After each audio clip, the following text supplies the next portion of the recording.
Well, if you've been participating in the warped, illustrious downward spiral into madness that is the promotional material from Amazon's alleged murdering of Tolkien that is the Rings of Power, then you might have also been hearing from the tsunami-sized wave of backlash that continues to encompass every single piece of media released on its behalf. Why does this keep happening? The show hasn't even come out yet, and the fans and Tolkienians continue to trumpet their exclamational disgust. It has all been rather entertaining to watch, but the very simple answer to this question is that the show is not Tolkien. That's not good. Now, the wolves in sheep's clothing, aka showrunners Patrick McKay and J.D. Payne, have come out several times declaring that they feel deeply, deeply connected to Tolkien's work, when being accused of being only vaguely connected to the work. An observation that I will prove to you is quite fair. At each and every turn, they accuse people of being racist, misogynists, and trolls, rather than actually taking a second to purport whether these claims have any validity at all. And this shouldn't come as a surprise, but they do. Sorry, Payne and McKay, aka Tweedledum and Tweedledummer, you have messed with a fan base that you think hasn't done their research. But trust me, we have. It's not like the books came out more than 50 flipping years ago, and Tolkien fans have had nothing better to do than pore over every single detail of the most epic fantasy legendarium of all time, becoming deeply rooted to the lore themselves in a deep impersonal way, knowing the characters' world and lore by heart. Oh wait, that's exactly what happened. I did not see that coming! You absolute, hogwashing, piddle-faced, egotistical, sludge-eating dilettantes. Now, to speak more civilly, and with the show coming out in just a few days, I'm going to demonstrate to you in a few short minutes how unobtrusively psychotic and disingenuous the showrunners claim to be deeply connected to Tolkien's work really is. While they make this wild claim, the product and their actions directly contradict that statement. And as much as I hate to say it, I'm sure that this list will only infinitely expand and reproduce when the show actually comes out. So let's get to it, shall we? Let's just title this, Why J.D. Payne and Patrick McKay Are Liars. Every break to Tolkien's legendarium thus far. First, probably the most obvious one, characters and races not looking or acting or having the same history as their Tolkien-based counterparts. There is a whole lot of these, but because we don't want this video to be 8 hours long, we're going to speed through them. Rings of Power fanfic. Galadriel was a badass warrior that fought many battles, picking up where her brother left off in searching for Sauron. She was also the commander of Gil-galad's armies. She was constantly on the search for Sauron and might have gotten jiggy with some hot human piece of ass. What? What the f***? Fallacy! Galadriel was the absolute pinnacle of feminine power in Tolkien's work. She surpassed almost all elves in beauty and wisdom. She was born in Valinor and later traveled to Middle-earth, where she and her husband Celeborn would later rule over Lothlorien, having no major role in the First and Second Age. The only major events that Galadriel actively participated in were in the Third Age and during the War of the Ring. The only two battles we know Galadriel was in was the kinslaying, which she was literally just present for and did not participate in, and the destruction of Dol Guldur. Again, we have no context that Galadriel ever even picked up a sword in her entire life. The only account that even comes close to Galadriel seeing action in battle was when she and Thranduil tore down the walls of Dol Guldur and laid bare its pits. She wasn't this insane general and certainly was not the commander of Gil-galad's armies. She didn't fight in any major battles in the Second Age and played basically no role in its events. She was, for all intents and purposes, a side character in the First and Second Age. Idiot. It is completely disrespectful to Galadriel's character to just turn her into another soldier. She was powerful in her own way and commanded feminine grace, not some testosterone-filled, armor-wearing, angsty punk. You know who was present for every major battle that took place in the Second Age? Her husband, Celeborn, whom you've conveniently decided to leave out because it would deliberately go against your woke feminist agenda. She can't have no man she's attached to. That would ruin her girl power. Don't even get me started on what they're gonna do to Elrond. Not only was Elrond the actual commander of Gil-galad's armies, but he fought in an infinitely larger amount of battles than Galadriel ever did. You want to talk about characters that actually played a role in the Second Age? Celeborn and Elrond. Not Galadriel. She never saved some random-ass dude named Halbrand. She was never on the search for Sauron. She never stepped foot in Numenor. She never met Muriel. She was never mansplained to by Elrond. And she was never oppressed by straight white supremacist men like we all know you're gonna act like she was. You absolute protoplasmic invertebrate jellies. Great supine protoplasmic invertebrate jellies. Oh, but Elijah, Tolkien once described Galadriel as having an Amazon-like disposition and would bind up her hair during athletic feats. That may be true, buddy. But if Galadriel had a significant part to play in the First and Second Age, then Tolkien would have written that. Duh. And of course she would participate in physical activities. She had 3 brothers, for heaven's sakes. Doesn't mean she was a flipping general in war. Her role before the Third Age was so insignificant that the blunt of the events that happened have no mention of her. Again, go off of what Tolkien wrote, not what you wanted him to have wrote, you flaccid, lackluster dump trucks. Rings of Power fanfic. Durin the Fourth is the son of Durin the Third, and they lived together in Moria as Durin the Third prepared to pass his throne over to his son. Untrue! Durin the First, also known as Durin the Deathless, was one of the 7 dwarf lords created by Aule, and is responsible for creating Khazad-dûm, later known as Moria. He was the greatest dwarf who ever lived and didn't die till he was more than 2,000 years old. It was then believed that he would later be reincarnated 6 more times in the line of his descendants. Each subsequent Durin was believed to be a reincarnation of Durin the First, because they would live longer and were almost completely alike in voice, appearance, and commanding presence. No 2 Durins were alive at the same time, assholes! They weren't father and son, idiots! It was a fulfillment of the prophecy of Durin's reincarnation. You just making them all fathers and sons destroys the entire mythos of the character. Again, read the appendices you claim to be faithful to for once in your life. Rings of Power fanfic. Muriel of Numenor was actually the Queen Regent that ruled over the nation before the polarization and betrayal of Pharazôn, who led the people in a rebellion against her. Incorrect! Muriel was in line to inherit the throne of Numenor from her father Tar-Palantir, but the throne was usurped from her by her cousin Pharazôn. They don't really look like cousins, do they, huh? Who married her against her will to claim the seat of power. She never ruled, and later she died in the sinking of Numenor. And oh yeah, her and Galadriel never even met. They didn't have this cringy girl boss moment that you are inevitably going to give her just so you can pass the Bechdel test. She was an innocent bystander in the rebellion of Pharazôn that brought about the doom of Numenor, and here you guys are just turning her into another female girl boss that she never was. You are so predictable you make the sun look like it's playing chess. Stop it.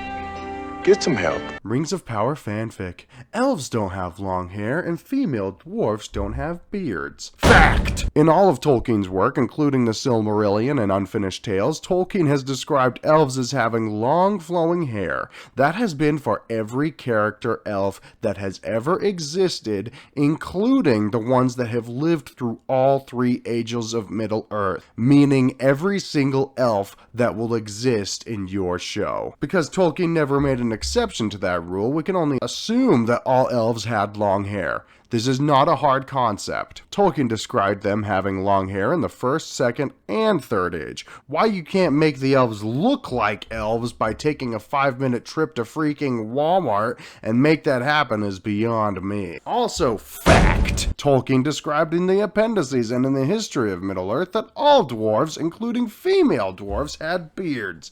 This is an indisputable fact that you would have noticed had you bothered to read the appendices to which you have the rights to. Pick up the book and read it every once in a while if you're going to make a show about it, you morons. If the show doesn't look like what Tolkien described, then how are we gonna even be able to make the claim that it is Tolkienian at all? You moron.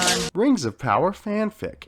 Harfoots aren't hobbits, and they existed in the Second Age alongside humans, dwarves, and elves. Wrong! Harfoots are hobbits. If you had picked up the Fellowship of the Ring and turned to page 3, you would have read this, quote, "Before the crossing of the mountains, the hobbits had already become divided into 3 somewhat different breeds: Harfoots, Stores, and Fallowhides." It's right there! Are you freaking blind? Harfoots are a subrace of hobbits. They are hobbits. And you'll notice that crossing he is talking about into Eriador, that didn't happen until 1050 of the Third Age. So no, you maggots, there were no hobbits in the Second Age. Maggot! Rings of Power fanfic.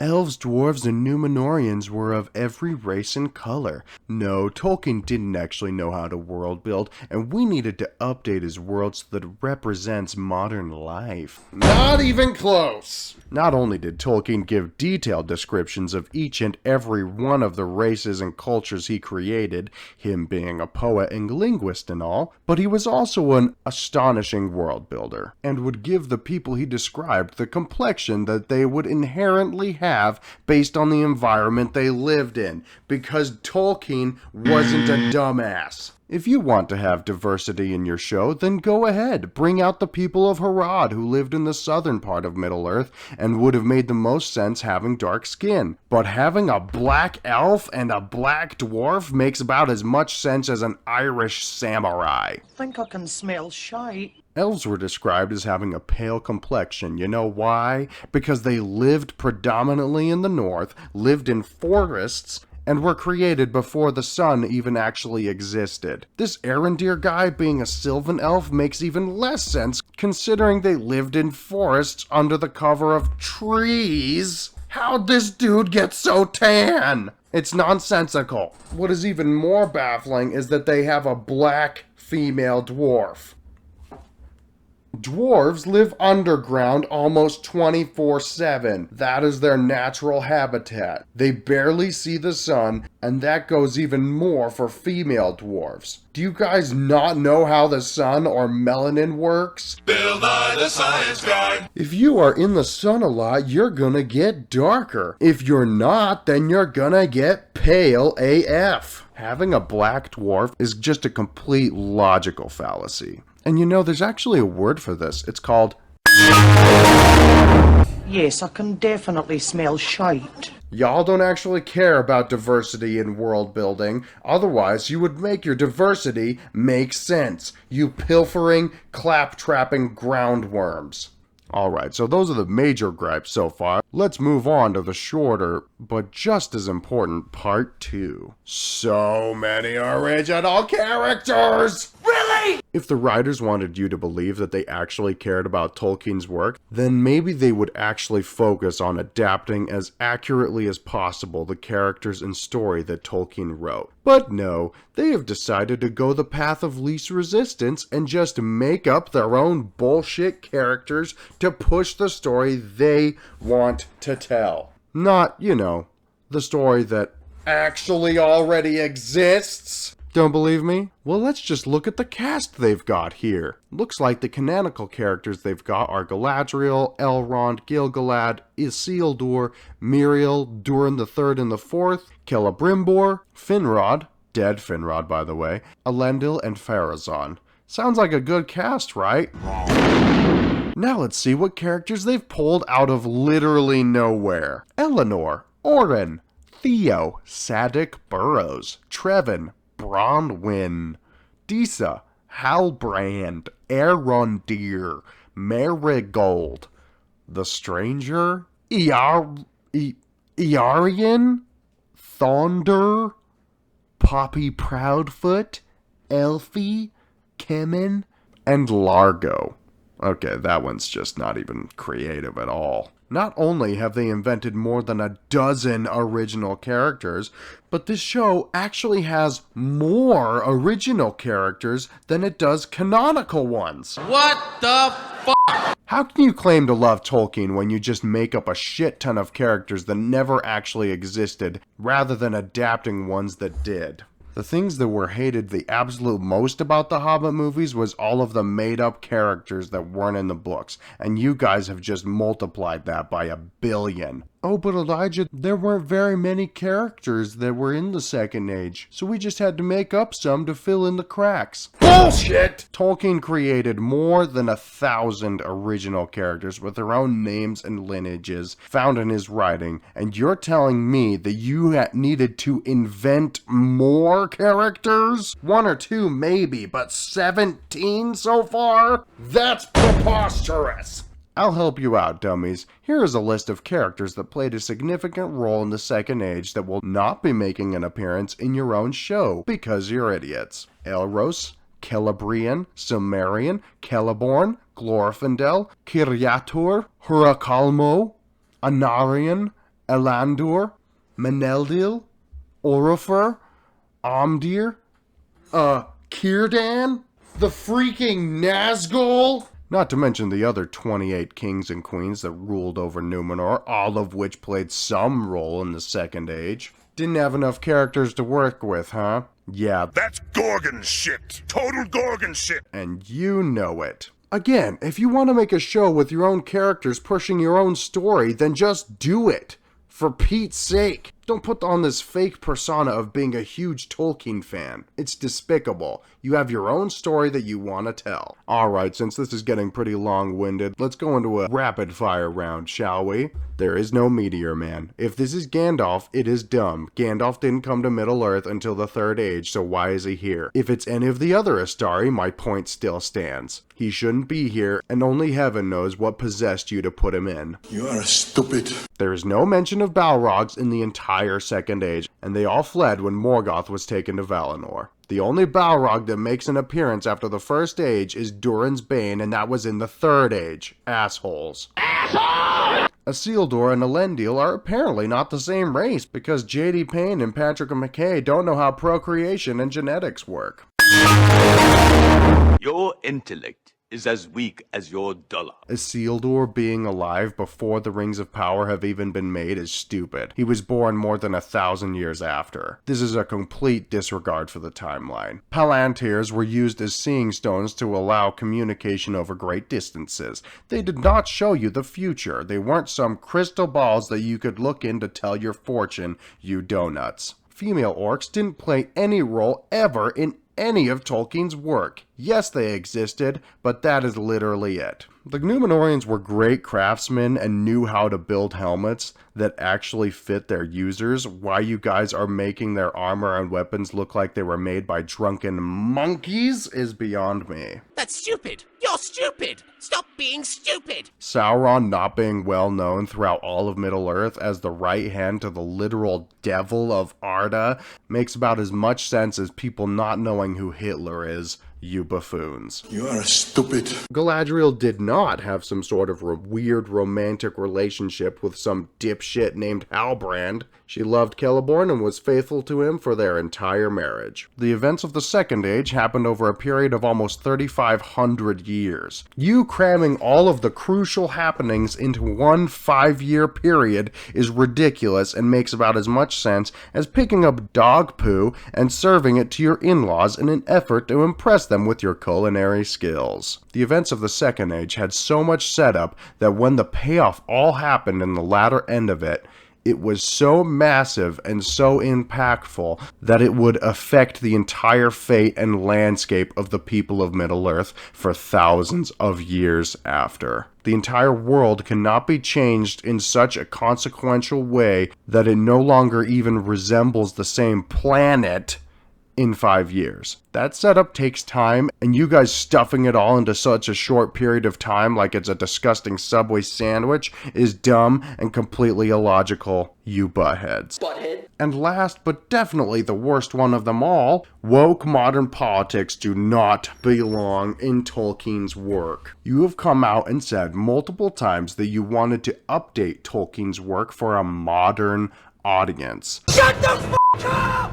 That is the most disrespectful thing you could do to Tolkien's work.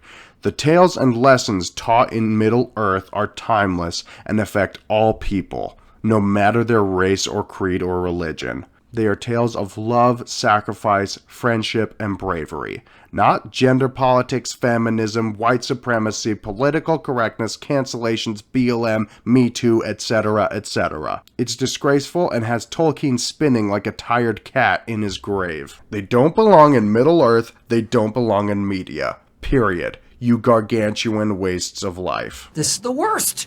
You are the worst. I hate looking at your face. I want to smash it. So, do you still think the showrunners went into this show with the intent to bring Tolkien's beautiful work to the screen in an effort to pay respects to his legacy? Or do you think they're out to make a quick buck and don't care about the masterpieces they destroy? If you still think they are doing this with the best intentions, then no amount of crimson blood, red flags is gonna sway you. You have gurgled your way into eating a diarrhea cake and convincing yourself it isn't horrific, and by all means, you can stay there.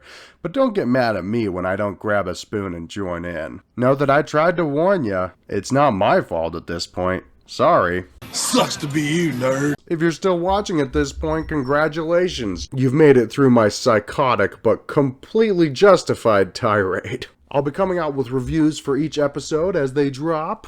Unfortunately, I'll watch it so that you don't have to.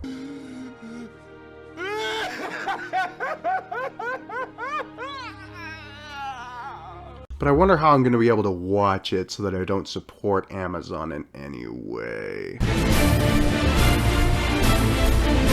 Anyway, we know that it's going to be a dumpster fire, and it's coming in just a few days, so hopefully this video prepared you with everything you need to know about why the Rings of Power is going to be absolute dog shit.